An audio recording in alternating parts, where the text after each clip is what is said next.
مرحبا بكم في حلقة جديدة وموضوع جديد من أجل نستافدو. في حلقتنا اليوم غنتكلموا على الراديو. الراديو يعتبر من أهم وسائل الاتصال، بحيث يمكن هذا الاختراع الإنسان من إرسال الصوت والموسيقى، كذلك إرسال الإشارات لأرجاء متعددة من العالم.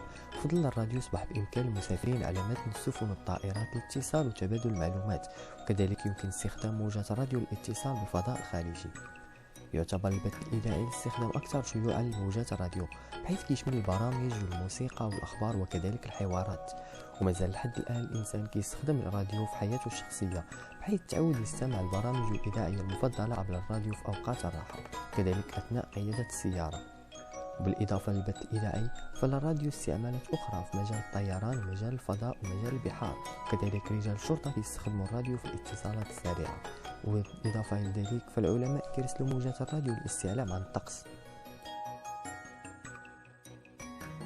الراديو كيحول الأصوات والإشارات إلى موجات كهرومغناطيسية، كتسمى أيضا موجات الراديو، كتسافر عبر الهواء والفضاء لمسافات كتوصل لملايين الكيلومترات، وهي موجات غير مرئية ما كنحسوش بالوجود ديالها. كتنتشر هذه الموجات عبر الأجسام الصلبة كجدران المباني.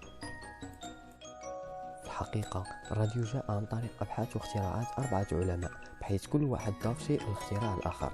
العالم الأول وهو جيمس كلارك ماكسويل، اللي تشهر بصياغته مجموعة من المعادلات عبرت عن القوانين الأساسية المغناطيسية والكهرباء. وسنة 1855 تنبه لانتقال الشرارة الكهربائية الضوئية.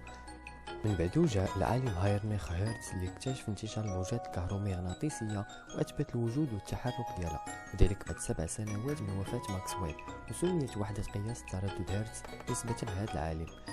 ثم جاء العالم الثالث وهو غولييمو ماركوني، اللي ارتبط اسمه باختراع الراديو، بحيث استطاع يواصل البحث ديالو في هذا المجال، وقدر يستقبل الموجات الصوتية على بعد آلاف الكيلومترات. وقدر كذلك يثبت أنه يمكن استخدام الموجات الكهرومغناطيسية في إنتاج الإشارات الصوتية لمسافات بعيدة. بقى ماركوني يطور الأبحاث والدراسات حتى توصل أخيرا لاختراع الراديو سنة 1895. إلا أن إيطاليا في ذاك الوقت ما اهتمتش بزاف بهذا الاختراع، فقرر يسافر لإنجلترا وعرض عليهم هذا الاختراع، وتم أنشأ الشركة الخاصة به، واستطاع يرسل رسائل لاسلكية عبر المحيط الأطلسي. وفي سنة 1909 ماركوني حصل على جائزة نوبل في الفيزياء عن اختراعه للراديو. أما العالم الرابع فهو الأمريكي لي فورست، اللي توصل طريقة صنع الصمامات بحيث أمكن تحويل الذبذبات الكهربائية إلى تيار مستمر، وذلك سنة 1907. وتحسن بث الراديو بفضل اختراع هذا العالم. ونجح دي فورست بث الحفل للمغني إنريكو غاروزو مباشرة من دار الأوبرا عام 1910.